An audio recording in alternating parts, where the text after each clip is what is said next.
Hey guys, welcome back. We're going to do a install on Timbrens on the front of the truck. If you're running a snow plow, or in my case, I have a motorcycle that I put on the front that's about 500 pounds. So I've got some sag or settling, and also on the highway, I've hit some of the big bumps, big whoop-de-doos. It will bottom out. I don't have much clearance from my bump stops. So I'm hoping this will take care of that problem, and pretty easy install for 2020 F350. It's got, I think, a plate here that'll probably go to the truck to adapt, and then a spacer if you want to do a bit of a lift, which I might do. The bump stop, washer inside, the bolt just goes up through, and your hardware,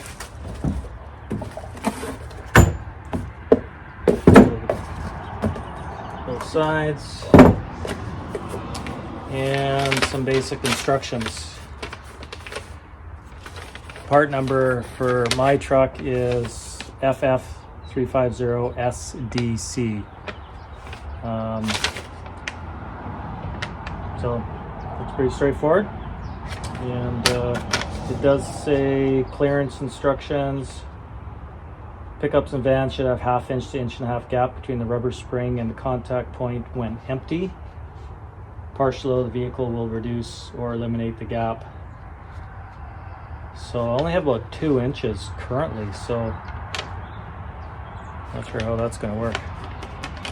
I measured it when I was loaded, and it's only 3/4 inch, maybe an inch. And right now it's 2 inches. So I doubt I'm going to need the spacer. The bump stop looks like it's probably going to be tight, but we'll see. Super hard to see or get up in here, but I don't know if you can see that. We've got about 2 inches from the bump stop to the plate. So when I'm loaded, when it's loaded, I'm probably only an inch. So unloaded 2 inches, loaded an inch. So we'll see how the Timbrens, what they do, if they even increase the height of the truck. Okay, just as another reference, we're at 40 1/4. How well you can see that. So 40 1/4 from the ground to the fender.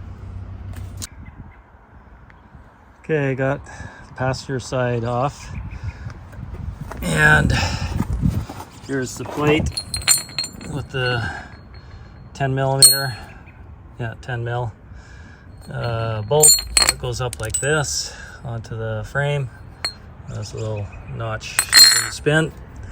I peeled this off first so I could get at the nut, and so that kind of how that goes, just like so on your truck.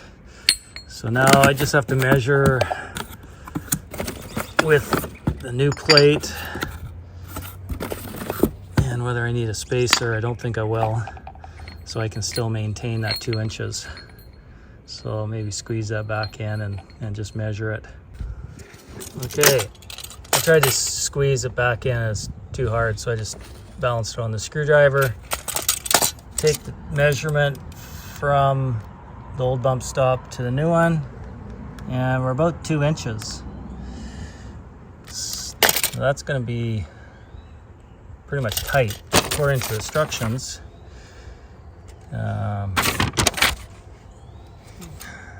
Clearance, pickups, vans should have 1/2 inch to 1.5 inch gap between the rubber spring and the contact point when empty. I think I'm going to be just tight. So I don't know how that's going to change my ride, but I will. I'll put it on, and we'll see what it is. I think it's just going to be just touching. Okay, let's get to the next step. Okay guys, another trick I did was silicone my washer in there. Didn't let it dry, I just gooped it on there and pushed it in there, and it's sticking enough because it kept falling down. I just couldn't get it up in there with the nut. So that's what I did, and it worked on that one side, and now I'm doing the drivers. Okay, so you can see I kind of just dry fit it. I got this bracket loose, and I put it on there just to line it up before I tighten it down. And you can see I've got maybe a couple inches, but I got the jack under it. So when I drop the jack, I think I'm gonna be pretty much tight, but we will see in a few minutes. Okay, I got just the one side done, and you can see there is no gap. So I'm not sure how it's gonna affect my ride quality. Might be a little stiffer, but that's no lift kit. If I got a lift kit, well, then I'd have that gap. So we'll see how that changes my ride. It looks like I got to move it over slightly to be centered, but we'll put the other side on and take it for a test drive. Okay guys, taking it for a test drive. So far I think there's marginal improvement. It's kind of hard to explain. It just feels a little stiffer, and not in a bad way, just a little more grounded. So hard to kind of explain what I'm feeling, but it is an improvement, though I'd say it's marginal. I'm hitting some bumps, going around some corners. Everything just feels a little more solid. You know, coming up to a stop sign, it's not dipping a lot. It just feels, you know, a little more solid, especially going around corners as well. I think it kind of stiffened up my body roll, which was a big thing I wanted to do with, you know, the camper and the motorcycle. Well, mainly the camper, getting that body roll. So I think these things are going to help with the motorcycle in the front. Of course, I don't have it on right now. I'll do a follow-up video with the motorcycle on and the camper on, and you know, all that. And I hope that will work a lot better.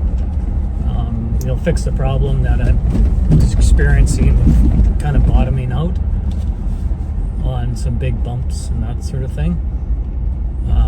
For sure, I'm not going to get that bang because, you know, these Timbrens are, you know, right now they're touching. There is, I guess, supposed to be like a half-inch gap, but for whatever reason, my truck, maybe being a diesel, it's sitting a little lower in the front, and it's touching. I don't have that 1 inch or 2 inch gap.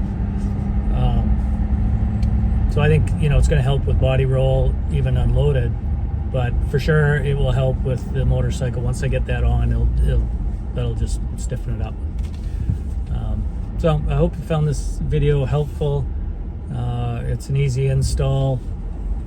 You just need a jack and some basic tools, a few sockets, number 10 and number 13.